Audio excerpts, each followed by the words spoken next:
वरदान दो ओ पल पल पे जिस दायनी मशारदे में वाणी और विद्या का तुम मुझे वरदान दो।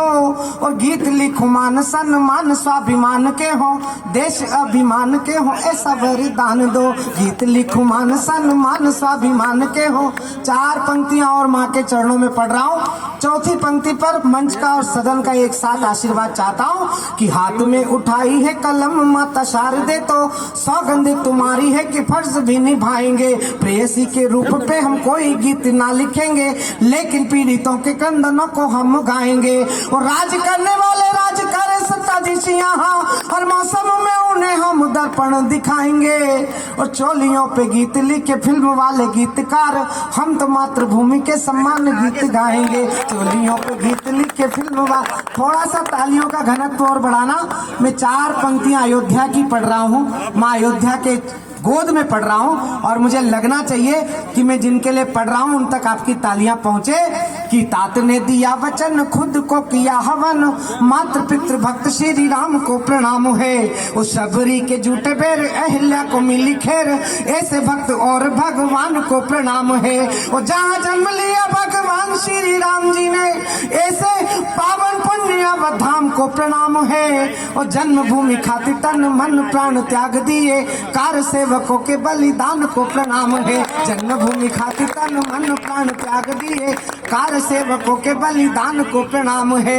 और अभी भी जिनका पेट दुख रहा है, ये इनके प्रकार कभी हैदराबाद से बोलते हैं, कभी अहमदाबाद से बोलते हैं, कभी कहीं से बोलने की कोशिश करते हैं। मैंने ये पंक्तियां उस समय लिखी थी जब इसकी आवश्यकता थी, लेकिन कभी कभी उनके बयान सुनकर आदरणीय रामदास जी महाराज फिर से ऐसा लगता है कि इन्हें ललकारना चाहिए। मैं चार पंक्ति पढ़ रहा हूँ कि इतिहास की लिखाई है बुजुर्गों ने बताई, घर के भेदियों ने ही तो सदा लुटिया डुबाई है।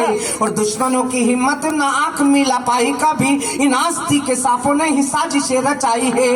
और हिंदू देवी देवता की नग्न तस्वीरें बनाकर जेएनयू ने अपनी औकात ही बताई है। और बाज आ जाओ ओवीसी हरकतों से अपनी, वरना बाबरी के बाद अब तुम्हारी बारी आई है। बाज आ जाओ ओवीसी हरकतों से अपनी, वरना अब आपकी तालियों से लगा कि हम कवि सम्मेलन में ही बैठे हैं। थोड़ी इसकी आवाज बढ़ा दे भाई, सरकार हमारी है। ए भैया, बाबा जी की सरकार है और तीन तीन संत बैठे हैं, थोड़ी आवाज बढ़ा।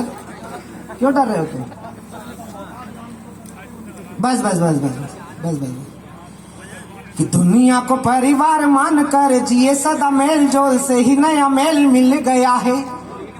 चार पंक्ति पढ़ रहा हूं। चौथी पंक्ति अयोध्या से लखनऊ होते हुए दिल्ली तक पहुंचेगी। पहुंच जाए और आप भी पहुंच जाएं तो फिर आपकी तालियां बताइएगा। कि दुनिया को परिवार मान कर जिए सदा, मेल जोल से ही नया मेल मिल गया है। कि दुनिया को परिवार मान कर जिए सदा, मेल जोल से ही नया मेल मिल गया है। और आपने बुझाए सदा रोशन चिराग, जहां हमें आस्था से भरा तेल मिल गया है। और मित्रता के खातिर जरा कान खोल सुन लेना, राम जी के बेटों को राफेल मिल गया है। ताली वाली पंक्ति ये नहीं थी, ताली वाली पंक्ति आगे आ रही है और आगे आएगी तो फिर मैं एक एक श्रोता की ताली चाहूंगा, क्योंकि संतों के सामने पढ़ रहा हूँ। ये कश्मीरी कविता को मैं तीर्थ करा रहा हूँ। कि दुनिया को परिवार मान कर जिए सदा, मेल जोल से ही नया मेल मिल गया है। और आपने बुझाए सदा रोशन चिराग, जहां हमें आस्था से भरा तेल मिल गया है।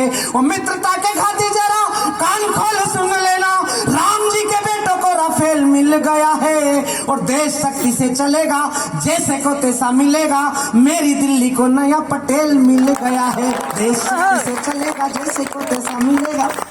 महाराज जी, मैंने पटेल का शब्द चित्र बनाया, आपके चरणों में खड़े होकर बना रहा हूँ। और मैंने शब्द चित्र ठीक बना दिया हो तो मैं पूज्य राजकुमार दास जी महाराज, रामदास जी महाराज, योगी जी और हमारे महामंडलेश्वर कवियों के श्री प्रकाश जी का भी आशीर्वाद चाहता हूँ। और आदरणीय जमुना भैया और हमारे टाटम्बरी जी। पंक्तियां सुनना। कि जंग घन घोर हुई, आजादी की भोर हुई, राष्ट्रवादी ध्वज लहराया था पटेल ने। कि जंग घन घोर हुई, आजादी की भोर हुई, राष्ट्रवादी ध्वज लहराया था पटेल ने। कि जंग घन घोर हुई, आजादी की भोर हुई, राष्ट्रवादी ध्वज लहराया था पटेल ने। जाति पंथ भाषा भेद भाव सब भूल कर एकता का बिगुल बजाया था पटेल ने। और देश को बनाने का ये दावा करे कोई यहाँ, भारत को भारत बनाया था पटेल ने।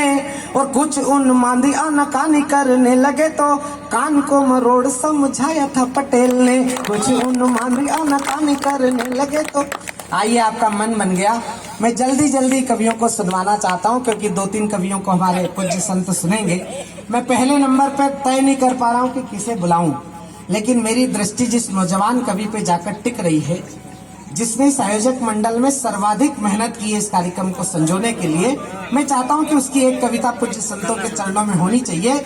मेरा अगर प्रस्ताव किसी लायक हो तो मैं आप सबकी तालियों के बीच मेरे बहुत प्यारे छोटे भाई कनक तिवारी को आवाज देना चाहता हूं और उनकी अगवानी में केवल 2 पंक्तियां कहना चाहता हूं। कवि दुष्यंत ने कहीं पर कहा है कि हो गई है पीर, परवस्ती पिघलनी चाहिए। इस हिमालय से कोई गंगा निकलनी चाहिए। सिर्फ हंगामा खड़ा करना मेरा मकसद नहीं, मेरी कोशिश है कि ये सूरत बदलनी चाहिए। और मेरे सीने में नहीं तो तेरे सीने में सही, हो कहीं भी आग लेकिन आग जलनी चाहिए। जोरदार तालियां बजाइए। आदरणीय कनक तिवारी, गोला पोखरण, उत्तर प्रदेश।